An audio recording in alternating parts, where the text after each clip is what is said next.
ముఖ్యమైన నాయకులు పెద్దలు జానారెడ్డి గారిని, మంత్రివర్యులు కోమటిరెడ్డి వెంకటరెడ్డి గారిని, మొహమ్మద్ అలీ షబ్బీర్ గారిని, ఇతర ముఖ్యమైన నాయకులను, అదేవిధంగా రాష్ట్ర ముఖ్యమంత్రిగా నన్ను ఈ కార్యక్రమానికి ఆహ్వానించడం జరిగింది.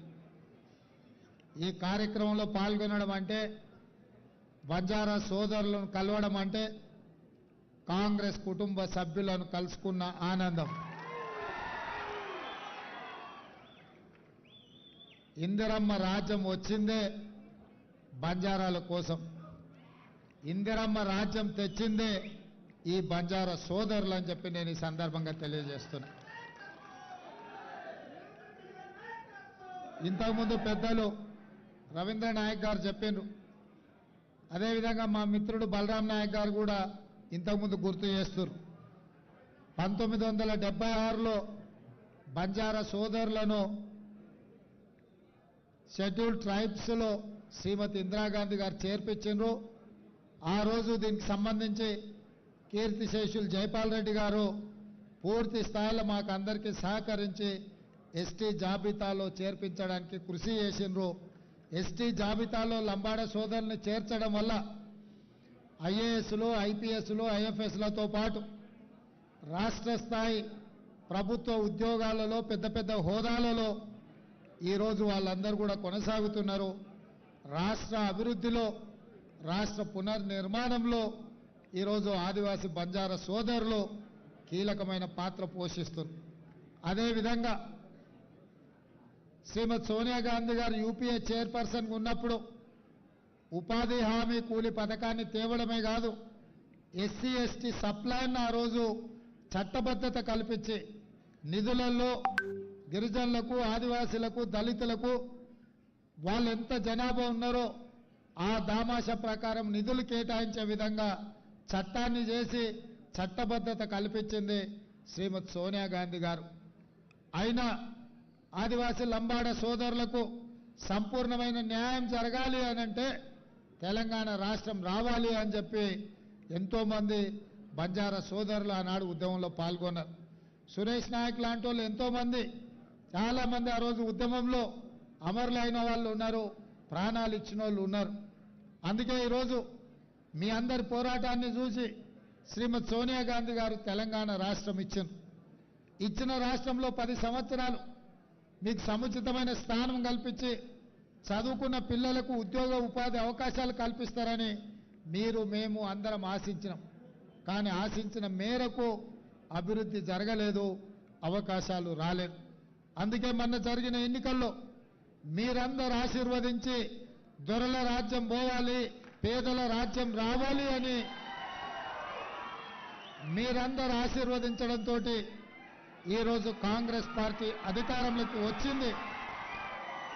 కాంగ్రెస్ పార్టీ అధికారంలోకి వచ్చిన తర్వాత సీతక్క గారిని మంత్రిగా, డాక్టర్ రామచంద్ర నాయక్ను విప్పుగా, ఇదే కాదు ఈరోజు కీలకమైన ప్రభుత్వ హోదాలలో చాలామంది గిరిజనులకు, ఆదివాసులకు ఎక్కడెక్కడ ఉన్నారో ఎతికి మరి మనం పోస్టింగ్లు ఇవ్వడం జరిగింది.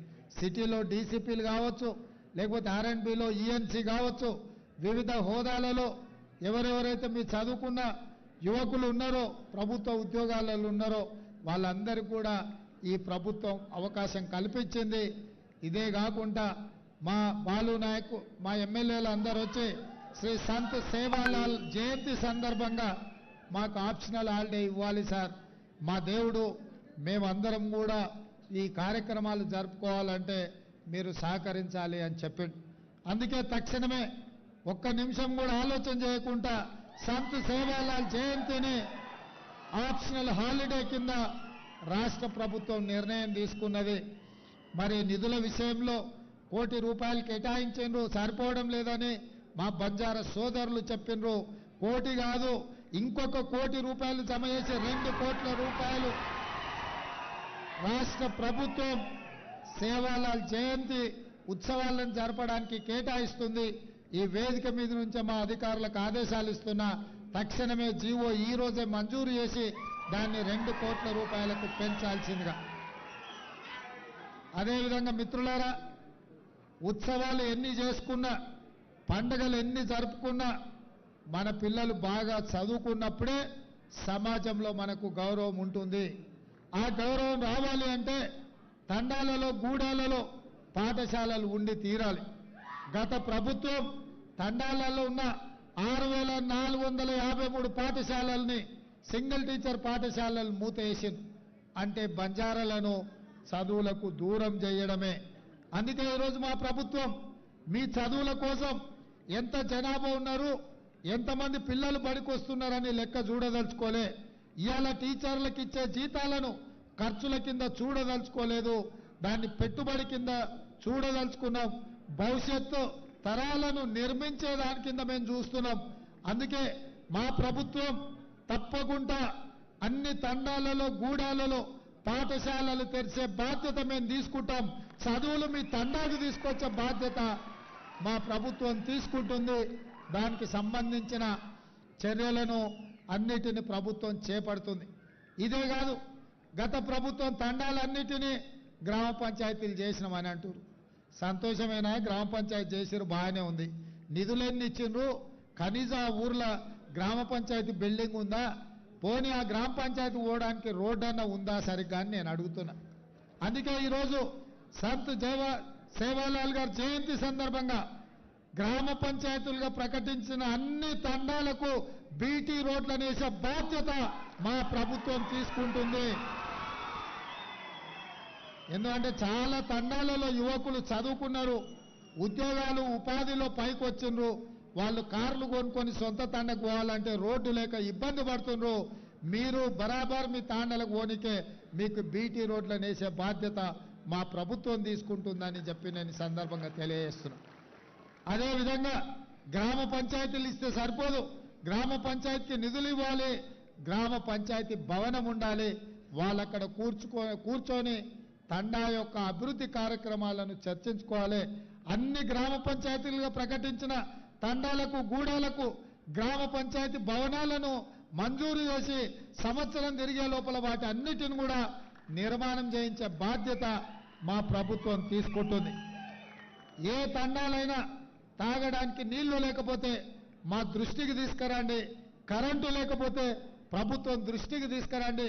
తాగడానికి నీళ్లు ఇవ్వడం, మీకు చదువుకోవడానికి నివసించడానికి కరెంటు ఇవ్వడం అనేది ప్రభుత్వం యొక్క బాధ్యత.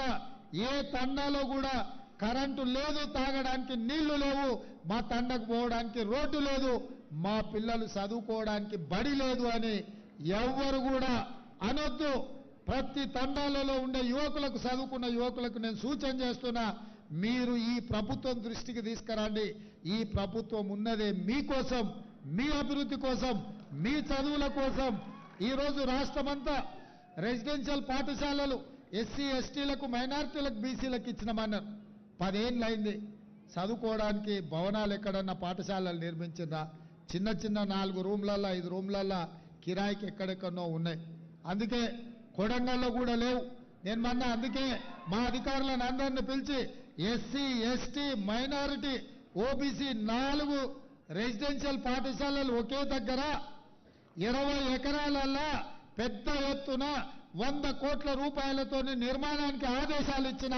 ఎందుకంటే ఎస్సీ ఎస్టీ ఓబీసీ మైనారిటీ పిల్లలు ఒకే కాంప్లెక్స్ లో, ఒకే క్యాంపస్ లో ఉంటే అందరి మధ్యలో సోదర భావం పెరుగుతుంది, ఒకరికి ఒకరు సహకారంగా ఉంటారు, ఒకరినొకరు అన్న తమ్మి అని పిలుచుకునే అవకాశం ఉంటుంది, అందరం కలిసిపోయే అవకాశం ఉంటుంది.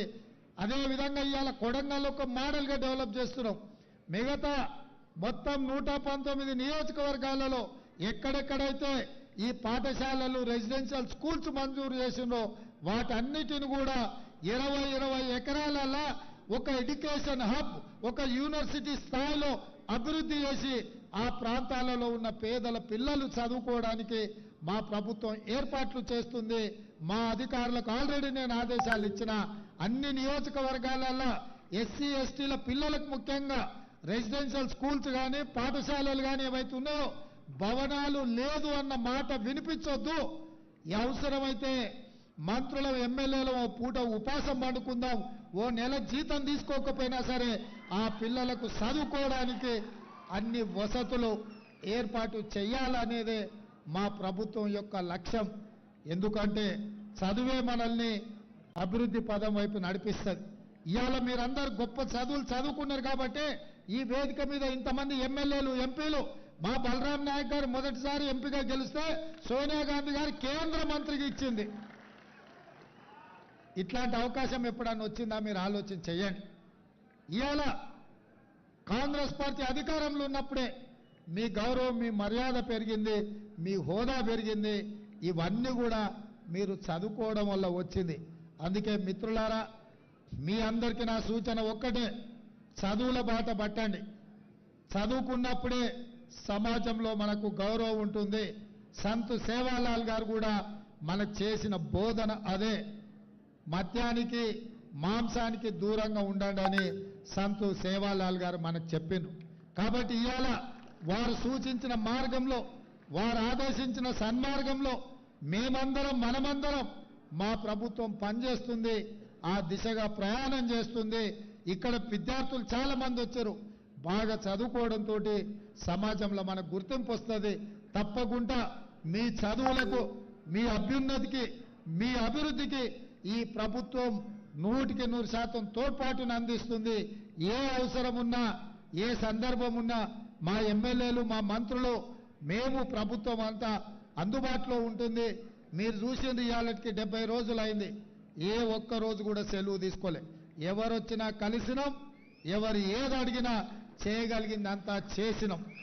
మేము కనిపించకుండా దాచుకునే ప్రభుత్వం కాదు, మేము కలిసిమెలిసి పనిచేసే ప్రభుత్వం, మీకోసము కష్టపడే ప్రభుత్వం. ఇంకా చేయాల్సింది చాలా ఉంది, మేము చేస్తాం. రాబోయే పార్లమెంట్ ఎన్నికల్లో కూడా మీ ఆశీర్వాదం ఉండాలి, మీరు అండగా నిలబడాలి, మాకు శక్తినివ్వండి, మిమ్మల్ని అభివృద్ధి పదం వైపు నడిపిస్తాం. రేపు ఏ అవకాశాలు మన లంబాడ సోదరులకు పార్టీ అవకాశం ఇచ్చినా వాళ్ళని గెలిపించుకోవాల్సిందిగా టికెట్ ఇచ్చిన ఆయన దగ్గర నగదు ఉండకపోవచ్చు, కానీ మా రాములు నాయక్ లాంటి వాళ్ళ దగ్గర నగదు సాధనే ఉంది. అందుకే ఇక్కడున్నాడా వీళ్ళందరూ కూడా ఎవరికైనా టికెట్ ఇచ్చినా, పార్టీలు అవకాశం ఇచ్చినా పని చేయడమే కాకుండా 10 రూపాయలు సాయం కూడా చేయండి. ఎందుకంటే సేట్లు చాలా మంది ఉన్నారు, నాకు తెలుసు.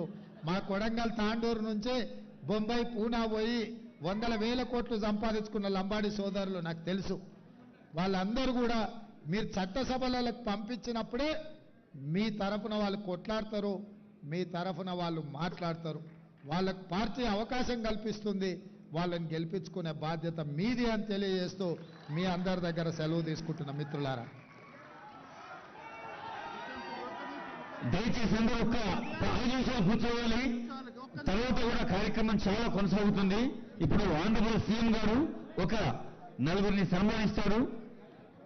కేతావత్ సోమల నాయక్ గారు పద్మశ్రీ అవార్డు ప్రకటించింది భారత ప్రభుత్వం, వారిని సన్మానిస్తారు. అలాగే గౌరవనీయులైన వెన్నెల గారు, చిరంజీవి వెన్నెల, చిరంజీవి సుకన్య, అలాగే Venkatesh Nayak 65 gold medals boxing లో సాధించారు. ఆ 4 సన్మానిస్తారు.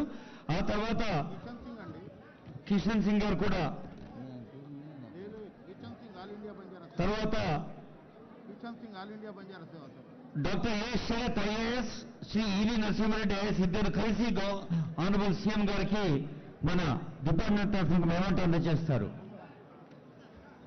దయచేసి అందరూ నిశ్శబ్దంగా కూర్చోవలసిందిగా రిక్వెస్ట్ చేస్తున్నాం. మొన్న 7,000 నరసింహలు, నిన్న 14,000 పోలీసులు, నేడు 2,000 ఉపాధ్యాయులు. ఇలా లాల్ బహదూర్ స్టేడియంలో గౌరవనీయులైన ముఖ్యమంత్రి గారు స్వయంగా వారి చేతులతో, మంత్రివర్గం పెద్దలందరూ వారి చేతులతో మొన్న స్టాఫ్ నర్సులకు 7,000, నిన్న పోలీసులకు 14,000, ఈ రోజు సాయంకాలం 2,000 మంది ఉపాధ్యాయులకి మరి ఎంపిక నియామక పత్రాలు అందజేసే ఒక ప్రత్యక్షంగా ఆచరణవత్త కార్యక్రమం ఉంది. గౌరవనీయులైన ముఖ్యమంత్రి గారు కార్యక్రమం తర్వాత కూడా కొనసాగుతుంది. దయచేసి అందరూ కూర్చోవాలి. All the students, youth, officials, guest, press and electronic media requested to take the seats. Somala Nayak గారు, వెన్నెల, సుకన్య, వెంకటేష్ నాయక్ ఈ 4 సన్మానించాక డాక్టర్ శరత్ గారు, ఈవి నరసింహారెడ్డి గారు ముఖ్యమంత్రి గారికి మరి సంత్ శ్రీ సేవాలాల్ ఆశీపూర్వకంగా జ్ఞాపకాలు అందజేస్తున్నారు.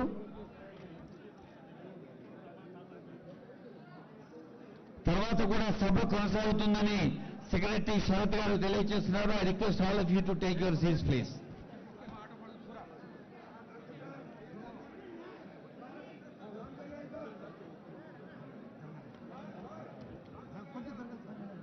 గౌరవనీయులైన ముఖ్యమంత్రి వర్యులకు గిరిజన సంక్షేమ శాఖ తరఫున ఒక జ్ఞాపిక, అది మన సంప్రదాయానికి అన్నం పెట్టే అన్నపూర్ణ మన బంజారా వేషభూషల్లో ప్రకృతికి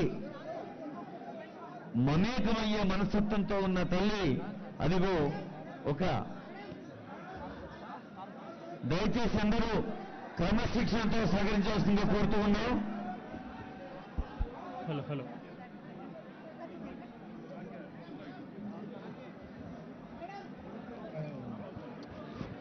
దయచేసి అందరూ హలో ఈ కార్యక్రమంలో పాల్గొన్న ముఖ్యమంత్రి వర్యులకు, మంత్రులు కోమటిరెడ్డి వెంకటరెడ్డి గారికి, సలహాదారు మహమ్మద్ అలీ షబ్బీర్ గారికి, అలాగే ఎం నరేందర్ రెడ్డి గారికి, ఇంకా ఆనరబుల్ ఎమ్మెల్సీస్, ఎమ్మెల్యేస్, ప్రజాప్రతినిధులు, పూర్వ ప్రజాప్రతినిధులు, గవర్నమెంట్ విప్ గారు అందరికీ హృదయపూర్వక ధన్యవాదాలు. అందరు సీట్లలో